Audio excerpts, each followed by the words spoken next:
애청자 여러분 안녕하십니까. 2013년 8월 20일 화요일 아침에 인사드립니다. 인문학으로 여는 오늘의 김용민입니다.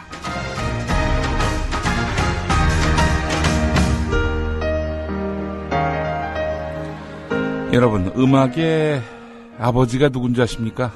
예, 바흐입니다. 자, 그렇다면 음악의 어머니는 누구일까요? 핸델입니다. 예. 우리가 통상 알기로 그렇습니다. 자, 누가 음악의 아버지, 어머니로 각각 바흐, 핸델을 임명했느냐? 글쎄요, 그 기록을 찾아보니까 찾기 힘들던데요. 예. 또 게다가 핸델은 남자입니다. 음악의 어머니이지만 남자예요. 바흐와 핸델은 같은 해에 태어났죠. 음악의 스타일이나 컬러가 각각 아버지, 어머니에 가깝다. 그래서 붙여진 건지는 알 수 없습니다만은 여하간 오늘 아침에는 바흐의 음악으로 시작해 볼까 합니다. 바흐가 이 쾌텐 공정에서 연주했던 음악 가운데 가장 아름다운 곡만 골라서 당시 브란덴부르크의 통치자였던 루트비히 공에게 헌정합니다. 바로 이것이 브란덴부르크 협주곡인데요. 이 브란덴부르크 협주곡은 당시에 등장한 모든 악기를 동원해서 풍요롭고도 오묘한 느낌을 가득 담았습니다. 그래서 바로크 음악의 최고봉이다 이런 평가도 있었는데요. 바흐 당대에 사용한 거의 모든 악기가 다 동원됐다는 점, 이 점을 유념하고 들으시면은 이 음악의 가치가 좀 더 새롭지 않을까 싶습니다. 바흐의 브란덴부르크 협주곡 듣고 오겠습니다.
이 기분 좋게 아침을 배불리 먹은 기분이라고 해야 될까요? 예. 과식하면 안 되는데, 모든 악기가 동원된, 바로 그 음악 시대의 모든 악기가 동원된 바흐의 브란덴부르크 협주곡 제3번 1악장 함께 했습니다. 국민TV 라디오 인문학으로 이어는 오늘 함께하고 계십니다. 1993년으로 한번 가보겠습니다. 제가 1992년 겨울에 대학 입시를 봤거든요. 그때 마지막 학력고사였습니다. 이듬해부터는 수학 능력 평가로 대학 갈 수 있다. 이 말에 새로운 제도에 적응하기엔 쉽지 않다. 막차라도 결국에는 학력고사 배를 타야 한다. 이런 이야기들이 당시 수험생들에겐 정말 거의 진리와도 같았습니다. 예. 근데 1993년에 있었던 수능은 아주 독특했습니다. 여름에도 수능이 있었어요. 기억하십니까? 1993년 8월 20일 무더위가 한창인 때 첫 수능이 실시됐습니다. 이 수능을 왜 도입했느냐? 고등학교 정상화의 기치 때문이었습니다. 그런 기대와 우려 속에서 치러진 수능이었던 만큼 참 웃지 못할 일들도 많았습니다. 서울 영등포구 당산동의 당산중학교 선생님들은 시험 전날에 매미 사냥을 벌였습니다. 처음 실시되는 듣기평가 시험 시간에 혹시 매미가 울어서 방해되지 않을까 하는 우려 때문이었습니다. 다른 학교에서 시험을 보는 수험생들의 학부모도 교육부에 전화를 걸어서 매미 대책을 요구하기도 했습니다. 하지만 다행히 시험 당일에 외국어 듣기 평가 시간에 보슬비가 내리면서 매미들이 일제히 울음소리를 그쳐서 우려했던 사태는 벌어지지 않았습니다. 근데 외국어 듣기 평가 문제를 녹음하는데도 적지 않은 어려움이 있었습니다. 교육부는 국내 대학원에서 박사 학위 과정을 밟으며 강의 중인 외국인 남성과 10년째 한국에서 생활하고 있는 외국인 여성을 녹음자로 선정을 했습니다. 말하자면 문제 출제자로 선정을 한 건데, 근데 이제 보안 유지 때문에 일단 출제 기간 동안에는 들어가시면 나올 수가 없습니다. 시험 끝날 때까지. 이런 지침을 듣고는 나 안 해요. 그거는 어떻게 나한테 그런 자유를 보장하지 않는단 말입니까? 라면서 거절했다고 하네요. 그래서 아주 교육부가 애를 많이 먹었었습니다. 예. 자, 8월에 시험을 받고요. 11월에 또 시험이 있었습니다. 두 차례 이제 시험을 본 이유는 둘 중에 하나 잘한 걸 선택해서 이렇게 내라, 이런 의미였는데, 그러다 보니까 이 시험장 주변 분위기가 과거 학력고사와는 많이 달랐습니다. 8월 시험 때에는 새벽부터 시험장 앞에서 경문을 붙이고 따뜻한 차를 나눠주면서 구호를 외치던 수험생 후배들의 모습이 보이지 않았습니다. 그리고 1차 수능은 쉬웠는데 2차 수능은 참으로 어렵다, 이런 평가가 나오면서 한 해 2번 치르는 수능은 결국 그 해에만 치러지고 결국에는 2번 수능은 1993년으로 막을 내리게 됐습니다. 94학번들, 94년에 대학 들어간 분들 뿐만 아니라 94년에 대학을 못 들어갔거나 마음에 안 들어서 다시 공부한 그런 세대들, 그 세대들에게 참 독특했던 경험을 갖게 했던 93년 수능. 예, 벌써 20년 됐네요. 예, 40 다 됐다는 얘기죠. 94학번들. 그렇습니다. 20년 전 역사가 돼버렸습니다.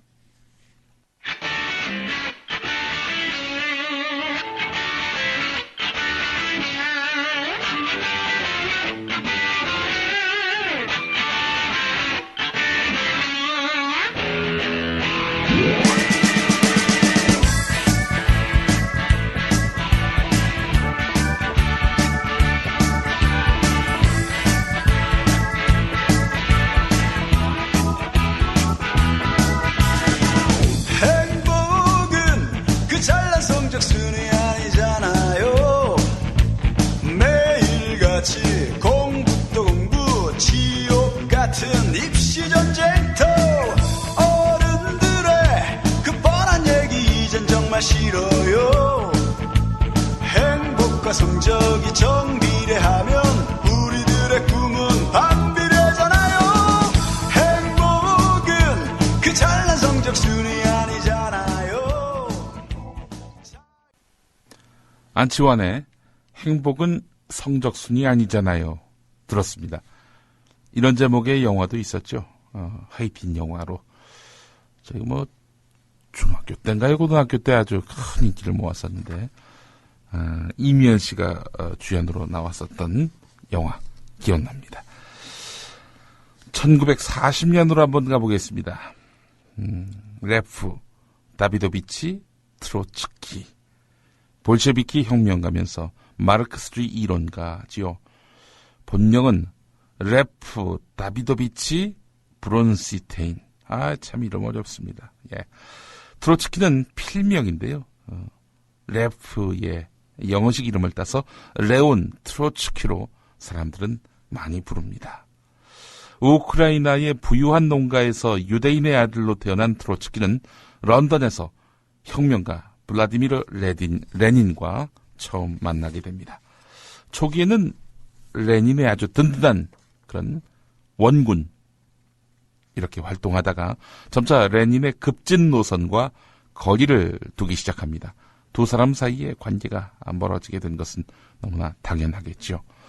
이후에 온건파인 맨셰비키에 가담하면서 당시 혁명파인 볼셰비키당을 이끌던 레닌과의 관계가 더욱 악화되는데요. 1917년 러시아 민중혁명인 2월 혁명을 계기로 레닌과 다시 손을 잡습니다. 영원한 동지도 영원한 적도 없다. 그런 그 금원을 또 떠올리게 하죠. 예. 볼셰비키당에 정식으로 입당했던 트로츠키는 사회주의 10월 혁명을 성공으로 이끌면서 소비에트 연방, 즉 소련을 건설하고 초대 외무부 장관을 맡습니다. 1918년 붉은 군대를 창건해서 황제파인 백군과의 내전에서 승리하는 등 승승장구를 했습니다. 자, 그런 트로츠키는 레닌으로부터 2인자 자리까지 제안받지만 글쎄요, 그의 출신이 뭐라고 했습니까? 유대인이라고 그랬죠. 러시아의 뿌리 깊은 반유대인 정서를 의식해서 이게 혁명이 완수돼야 하는 거 아니냐, 내 자리가 중요하지 않다라면서 번번이 고사했습니다. 자, 하지만 트로츠키는 레닌이 세상을 떠난 이후 스탈린과 당의 노선을 놓고 본격적인 권력 투쟁을 벌이면서 살아있을 때 레닌보다 더 급진 노선을 걷기 시작합니다. 소련을 튼튼한 공산주의 국가로 만든 다음 공산혁명을 확산시켜야 한다는 스탈린에게 맞서서 트로츠키는 연속 혁명론으로 세계 공산주의 혁명을 계속 진전시킬 것을 주장했습니다. 전 세계를 공산화하자, 이게 스탈린과 트로츠키의 공감대가 형성된 부분이거든요. 자, 하지만 방법론을 두고는 서로의 입장차가 분명했습니다. 자, 이 트로츠키의 세계혁명 이론은 당시 서유럽의 공산주의 지식인과 혁명가들에게 많은 지지를 받았습니다. 하지만 스탈린이 가만 내버려 두겠습니까? 그래서 트로츠키는 인민의 적으로 또 몰립니다. 스탈린에 의해서 말이죠. 자, 스탈린은 10월 혁명 당시 트로츠키의 역할, 이거 별로 없었다, 큰 의미 부여를 할 필요가 없다, 이런 식으로 이제 몰아세웁니다. 결국 이 스탈린의 중상모략으로 트로츠키주의도 힘을 잃어가게 됩니다. 자, 결국 트로츠키는 1927년 당에서 제명당하고 소련에서 쫓겨납니다. 1936년부터 시작된 스탈린의 대대적인 숙청으로 가족과 측근 대부분도 잃었습니다. 자, 가만히 있을 트로츠키가 아니죠. 터키, 프랑스, 노르웨이, 멕시코를 떠돌면서 끝까지 스탈린의 탄압에 굴복하지 않고 스탈린 반대 투쟁을 벌였습니다.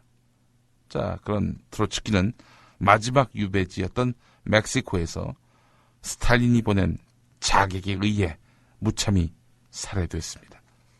1940년 8월 20일. 트로츠키는 이미 자신의 죽음을 예감했던 모양입니다. 유언장을 남겨뒀던 겁니다. 피살당했는데 유언장이 있었던 겁니다. 혁명 참 무섭네요. 그죠?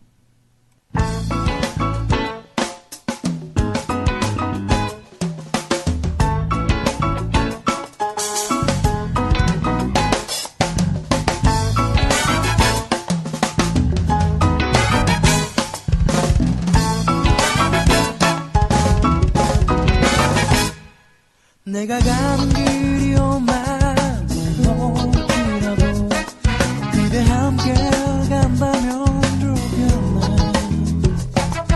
우리 가는 길에 아침 햇살 비치면 행복하다고 말해주면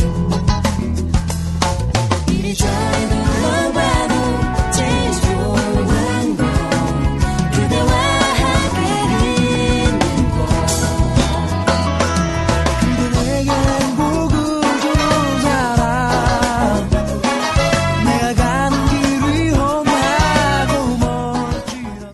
김현철의 그대 내게 행복을 주는 사람이었습니다. 해바라기 노래인데 오늘은 김현철 씨 음악으로 들어봤습니다.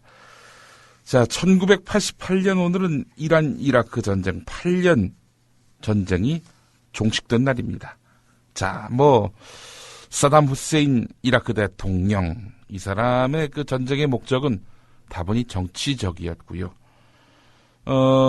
아야툴라 호메이니 이란 지도자의 야망은 종교적이었습니다. 어떤 명분이건 간에, 어떤 명분이건 간에 결국 전쟁은 엄청난 피해와 상처를 남겼습니다. 사망자만도 100만여 명. 달라진 게 뭐가 있습니까?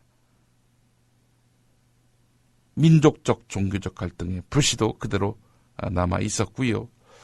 자, 결국에는 호메이니는 전쟁이 끝난 이듬해 사망했고요.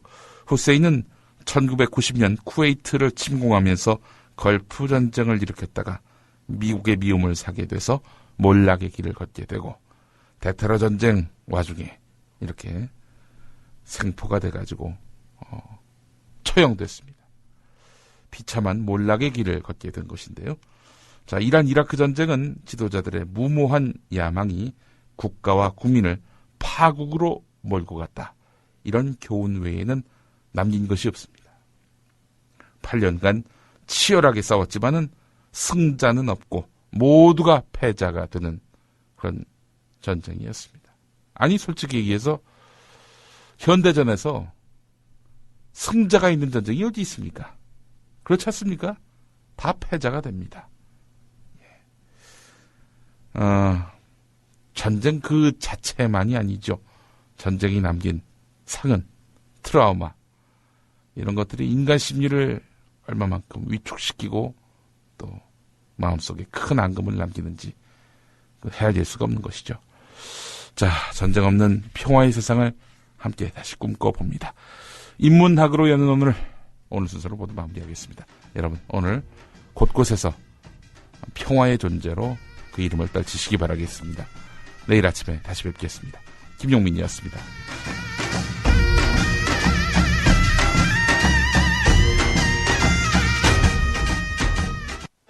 그